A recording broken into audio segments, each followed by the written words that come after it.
manoloana ny zava-misy amin'izao fotoana izao dia heverin'ny vondron'ny tanora malagasy tia tandrazana na ny GJMP fa tsy azo hitovirana ny anatanterahana ny fanovana mpikambana ny eo anivon'ny gouvernemanta. Ny minisitra tsy manaraka ny baikon'ny filoham-pirenena Erajonary Mampiana no nambarany fa tokony esorina fanadetena rahantsika amin'ny vola Ravavy sy Tsiry Rakotoarison. Mitaky fanovana ministra ao anatin'ny gouvernement amin'ny vondron'ny tanora malagasy tia tandrazana na ny groupement des jeunes malagasy patriotique izay tarihan'ny solombavam-bahoaka Randrena Solo Nicolas. Araka fanazavana netony dia maro ministra tsy manatanteraka amin'ny baikon'ny filoham-pirenena. Ny gouvernement nanatiana Stina Ravana io satria inona ny antony maro amin'ireo ministra ireo zao rasinao misy manatanteraka ny baikon'ny filoham-pirenena. Ka sary mpiaro amin'izay zany zahay zany olona filoham-pirenena zahay olona akaiky ny filoham-pirenena zay magnampy ny filoham-pirenena sary mpiaro amin'izay zavatra zay satria raha anao nanaiky membre ny gouvernement dia tokony vonona hanaraka ny baikon'ny filoham-pirenena dia mahita zany zahay fa betabe ny ministra maningana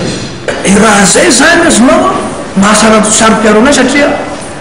promessin'ny présidentielle na Madagasikara dia hoe raha mahatrateneniko zay daholo misy misy mahazo reconnaissance isika amin'izao zany reconnaissance fa verina iny zany fa ekely kanefa kosa ny raha atao ministre des affaires étrangères zany izy nao misy ny OPF sy fanasana amin'ireo vahiny ireo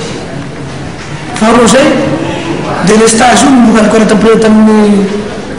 tany amin'ny propagandinay 3 mois de le stage dia milamina resaka sécurité sahala amin'izany mahatonga anay zany hoe misy mandrindana ao anatin'ny gouvernement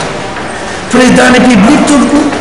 tsy afaka hiten'ino sy afaka malen'le voavareo zany fa zahay zay mifotona anoana anazy zany azonao no afaka maly zay raha zay zany satria fabetabe zany ny téléphone amin'ny territoire kasika ny zavatra hoe président mpandainge zao mamparary fonay zany zay olona anoana azy zany zavatra zay. Nitondra fanamariana mikasika ny mpanorotsain'ny filoham-pirenena ihany koa ny solombavam-bahoaka amin'ny Betroka Andriamatoa Randrena Solo Nicolas. Dia miteny koa ny sasany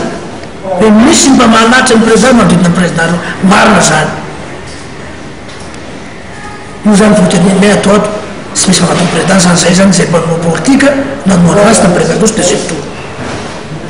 ny politique sasany sampymasy fitondrana resaka hoe fitondrana resaka hoe tokantrano politique fitondrana firenena zany sy orotokana tompony Madagasikara tena olo betabe zay manaovanay amin'ny problème ny amin'izao fotoana zao satria 95% le olona manao filoham-pirenena zany izy nao sy manana fahefana miaraka aminazy hitondra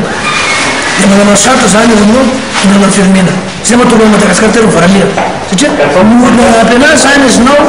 sahala amin'ny hoe sy nahazovana andeha tolo-kevitra ny président.